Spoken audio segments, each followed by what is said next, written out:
Pakistan stock data channel में खुश आमदीद। उम्मीद है आप खैरियत से होंगे। आज कोहिनूर एनर्जी की एनुअल रिपोर्ट का रिव्यू करते हैं।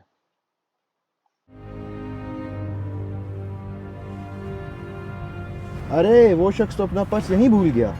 ये जो अभी तुमने किया है ये कोई देख रहा है। कौन देख रहा है? फाइनेंशियल्स को हम आगे भी देखेंगे, बहरहाल इनका बेहतर हुआ है। ये कह रहे हैं कि अब सीपीपीए से इनको रेगुलर पैसे मिल रहे हैं, which is a good sign. Cases इनके चल रहे हैं टैक्सेशन के, वो चलती रहते हैं, लेकिन कोई ऐसा नहीं है जो इनको ज़्यादा नुकसान पहुंचाए इनकी असेसमेंट के मुताबिक। 22-23 में इन्होंने डिविडेंड जो दिया वो 6.5% का दिया। ये इंपॉर्टेंट पॉइंट है, क्योंकि अभी थोड़े दिनों पहले जो इन्होंने 4 रुपये का डिविडेंड अनाउंस किया था वो 22-23 का नहीं था। तो आप ये गलत फहमी में मत रहिएगा, वो 23-24 का इन्होंने दिया था। लेकिन ये वन ऑफ दोज कंपनीज है कि जब गवर्नमेंट से इनको पैसे मिलते हैं तो ये आगे बांटते रहते हैं। इलेक्ट्रिसिटी इन्होंने कम डिस्पैच की इस साल। ये तमाम कंपनीज का यही हाल है, क्योंकि ओवरऑल महंगाई की वजह से डिमांड थोड़ी कम हुई है। लेकिन फिर भी अगर सारी कंपनीज अपना ईपीएस मेंटेन कर पा रही हैं तो दैट्स ओके। इनका प्लांट अच्छा चल रहा है। ये एनुअल डिपेंडेबल कैपेसिटी टेस्ट को इन्होंने पास किया है, तो इट्स अ गुड साइन। इसके अलावा कोई ख़ास बात नहीं है। आगे फाइनेंशियल्स की तरफ चलते हैं।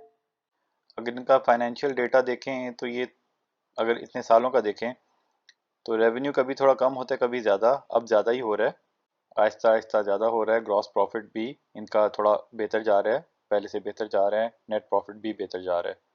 इनकी शेयर होल्डर एक्विटी है तकरीबन वहीं पे आसपास है, थोड़ी कम भी हो गई थी बीच में, थोड़ी ज़्यादा। असल में ये इसलिए हो रहा है क्योंकि ये जो पैसे ज़्यादा मिलते हैं वो फिर शेयर होल्डर्स में बांट देते हैं। तो शेयर होल्डर एक्विटी अगर नहीं बढ़ रही तो इट्स नॉट एन इशू, जब तक कि इनका बिजनेस चल रहा है और ये पैसे देते जा रहे हैं।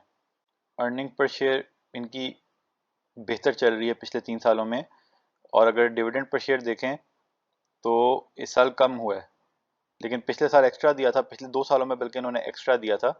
तो आप इनसे इस हिसाब से देखें तो आप इनसे तकरीबन 6-7 रुपये सालाना डिविडेंड की ही उम्मीद रखें, और उसमें से 4 रुपये भी ये दे चुके हैं। लेकिन पुराने रिसीवेबल्स मिलें तो इस साल फिर, जब तक वो पुराने मिल रहे हैं तब तक ज़्यादा दे सकते हैं वैसे। अच्छा जी, अगर फाइनेंशियल्स देखें तो इनकी एक्विटी है जी 5.3 बिलियन, और जब इसे शेयर से डिवाइड करें तो तकरीबन 30-31 रुपए की इसकी बुक वैल्यू बनती है। तो इसकी बुक वैल्यू जो है ना, वो बाकी पावर कंपनीज, निशात पावर वगैरह, कोटक दूध जितनी ज़्यादा नहीं है। लेकिन ये क्योंकि डिविडेंड ज़्यादा अच्छा दे देते हैं तो फिर भी इट्स ओके। लेकिन कंपैरेटिवली हमें ये कंपनी उनके मुकाबले में थोड़ी सी हल्की लगती है लॉन्ग टर्म के पॉइंट ऑफ व्यू से। ये और बात है, ये ऊपर ट्रेड कर रहा है, वो नीचे ट्रेड कर रहे हैं। ये और ऊपर जा सकता है, हो सकता है वो और नीचे चले जाएं। लेकिन एज एन एंटिटी वो इससे बेहतर एंटिटीज़ हैं, लेकिन इनका डिविडेंड पे आउट उनसे बेहतर है। अब करंट एसेट्स को देख लें। करंट एसेट्स इनके तकरीबन 4.7 बिलियन है, उसमें से लाइबिलिटीज़ निकाल दें 1.7, तो ये पॉजिटिव है, इट्स अ गुड साइन।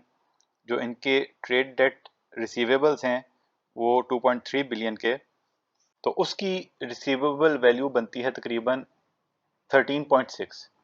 तो ये एक बात कंसिडर आपको करनी ज़रूरी है कि पर शेयर वैल्यू के हिसाब से जितना निशात पावर या और दूसरी कंपनियों के रिसीवेबल्स हैं हुकूमत से, इनके उतने नहीं हैं।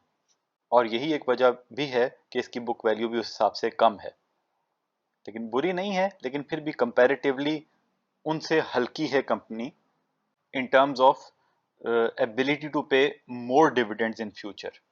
ये और बात है, फिर भी हो सकता है कि उनसे ज़्यादा डिविडेंड दें। वो तो हर कंपनी की अपनी स्ट्रेटजी होती है। कुछ कंपनियां 100 कमा के 10 देती हैं, कुछ कंपनियां 10 कमा के 8-9 दे देती हैं। तो वो डिविडेंड तो इनको अच्छा चल रहा है और इनका बिजनेस भी चल रहा है। अगर आगे देखें, देखिए इनका बिजनेस भी अच्छा चल रहा है। अर्निंग पर शेयर इनकी 9 रुपये है। अगर हर साल 9-9 रुपये होती रहे और ये उसमें से 8-8 रुपये डिविडेंड, 7-8 रुपये डिविडेंड देते रहें, और जिसके रिसीवेबल बहुत सारे हैं वो भी 5-6 का डिविडेंड दे, 6-7 रुपये का डिविडेंड दे, उस हिसाब से तो ये ज़्यादा अच्छी है। लेकिन फिर भी जिन कंपनीज की बुक वैल्यू ज़्यादा है, अल्टीमेटली कभी ना कभी वो उनके ऊपर इम्पैक्ट, उनकी वैल्यू में पॉजिटिव उसका आता ही है। लेकिन क्योंकि इसकी वैल्यू भी थोड़ी सी ज़्यादा है तो उस हिसाब से आप इसका एस्टिमेटेड डिविडेंड देख के, जो कि हमें लगता है 6-7 रुपये है साल का, और उस शेयर वैल्यू के हिसाब से डिविडेंड यील्ड निकालें तो इसकी डिविडेंड यील्ड वैसे तो अच्छी है, लेकिन बाकी बहुत सी कंपनियों से LPL NPL जो है उनसे थोड़ी सी कम है, लेकिन अगेन वही बात है कि उन कंपनीज का कुछ समझ नहीं आती, कभी बहुत सारा डिविडेंड दे देते हैं, कभी बिल्कुल नहीं देते, लेकिन ये अपना डिविडेंड पिछले 2-3 सालों से बहुत अच्छा इसने जारी किया हुआ है। तो बेहतर यही होता है ऐसे सिचुएशंस में कि फिर आप कुछ, अगर ये भी कंपनी अच्छी है, दूसरी भी कंपनी अच्छी है, तो कुछ इसके शेयर्स खरीद लें, कुछ दूसरी कंपनी के शेयर्स खरीद लें। अब इनके एग्रीमेंट को देख लेते हैं। इनका पावर प्लांट जो है 124 मेगावाट कैपेसिटी है और 30 इयर्स के लिए था इसका एग्रीमेंट, यानी कि इसका एग्रीमेंट 2027 तक है।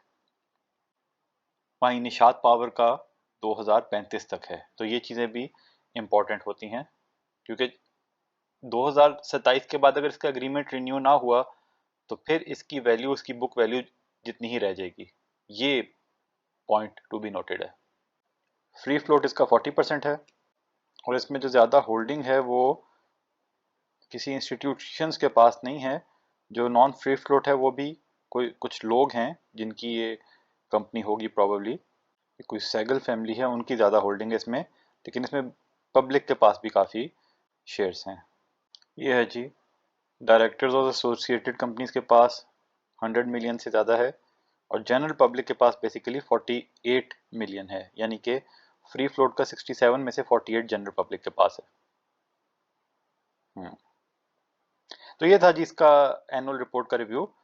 कोई बाय सेल कॉल नहीं है, शेयर खरीदने और बेचने का फैसला आपने खुद करना है, क्योंकि मुनाफे में मौज अपनी अपनी और नुकसान में दौड़ अपनी अपनी। अगर तज्जिया पसंद आए तो शेयर लाइक सब्सक्राइब कर दें। खुश रहें, अल्लाह के हवाले।